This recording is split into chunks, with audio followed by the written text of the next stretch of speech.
সেরকমভাবে শীত পড়েনি, কিন্তু যেহেতু সবাই আছে, আজকে যাওয়ার প্রোগ্রাম ক্যান্সেল হয়ে গেছে, তো সেই আনন্দে সন্ধ্যের সময়তে তেলে ভাজা করব বলে তেল দিয়ে দিয়েছি। তেলে ভাজা ভালোবাসে না এমন তো লোক বাঙালি নেই। কুমড়ো কেটে নিয়েছি, সেই কাঁচা কুমড়ো তারই চপ করব।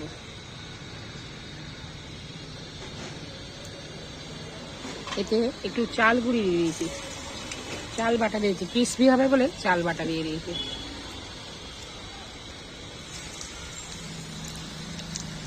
দেখো তেলের ওপরে এরা সাঁতার কাটছে, তাই না? যত তেল দেবে তত সুন্দর ফুলবে, তত সুন্দর তেলে ভাজা হবে। কালো জিরে দিয়ে দিয়েছি, পাঁচফোড়ন দিয়ে দিয়েছি, খেতে টেস্টি হবে।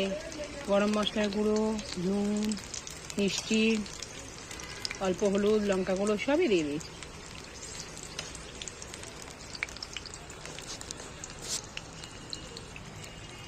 এটা ক্রিসপি হচ্ছে।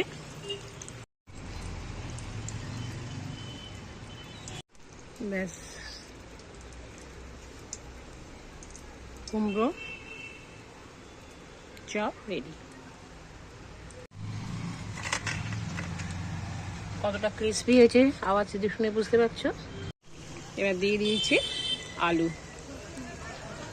আলু চপ। দেখেছো তেলের মধ্যে খেলা করতে শুরু করে দিয়েছে।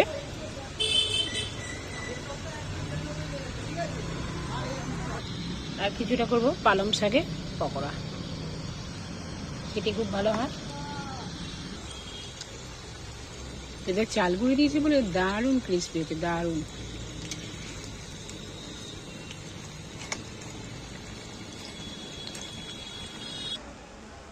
ব্যাস, আলুর চপ রেডি।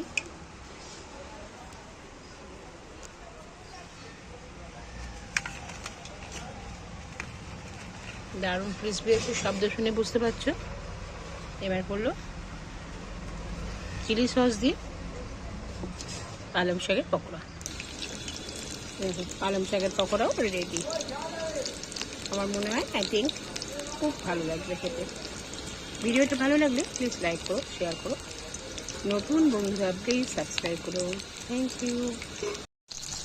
দেখো পালং শাকের পকোড়াগুলো দারুণ দেখতে হয়েছে, দারুণ, একদম ক্রিসপি, খেতেও মনে হয় তত বেশি হবে।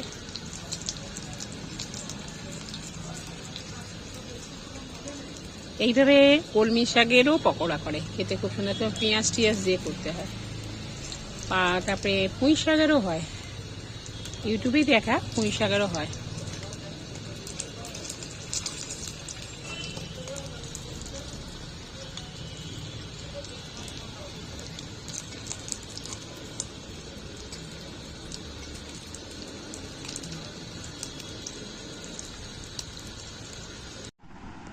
মুড়ি নিয়ে বসে পড়েছি সন্ধ্যের সময়। এই মুড়ি আমার দেশ থেকে আসে।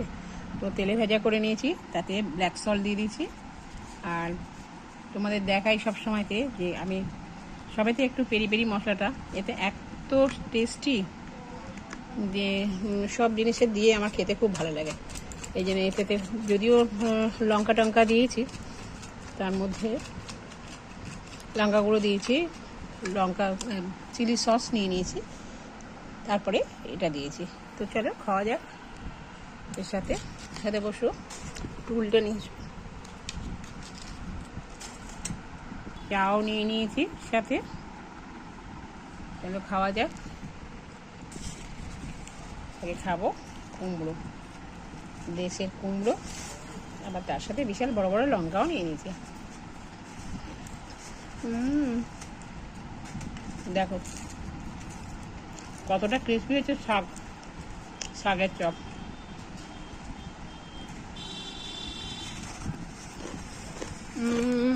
নিশ্চয়ই আওয়াজ শুনতে পাচ্ছ।